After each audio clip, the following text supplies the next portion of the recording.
Ce délicieux parfum de goyave qui émane de l'usine de Nesle sur la route du Gros Morne ne laisserait aucun gourmand indifférent et pour cause, c'est ici que se fabriquent des confitures et des jus dont la réputation n'est plus à faire. Chaque année, ce sont 900 tonnes de fruits locaux qui sont transformés dans cet atelier et la mise en place d'un dispositif plus moderne permettra de doubler la production.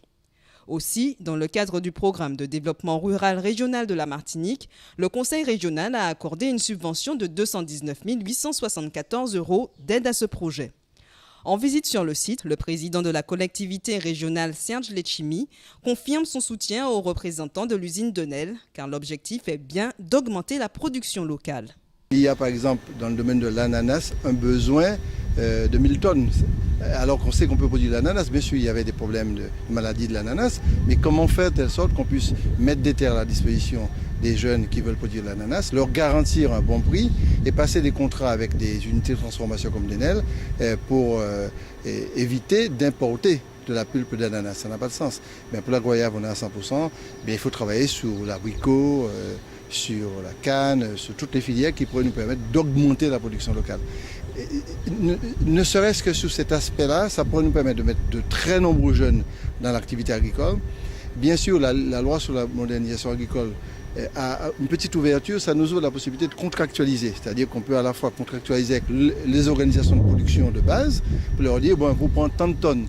Alors, si vous prenez tant de tonnes, vous garantissez l'utilisation de ces tonnes et le paiement en temps réel, vous avez créé non pas un marché captif complètement fermé, vous avez créé un bon marché. Et deuxièmement, si par la suite les centres commerciaux, les cantines, et ceux qui commercialisent l'exportation jouent le jeu, on peut aussi augmenter la production. Après maintes difficultés, les usines Royales, Montpellier et Oran-Dormois sont aujourd'hui regroupées à l'usine de Nesle. Celle-ci est actuellement approvisionnée par l'association Vergers et Jardins Tropicaux et la coopérative Ananas Martinique. En effet, après l'unification, les dirigeants de l'usine ont souhaité augmenter la part de produits locaux de leur production. En 10 ans à peu près, on a multiplié par 7 les volumes de fruits apportés à l'usine.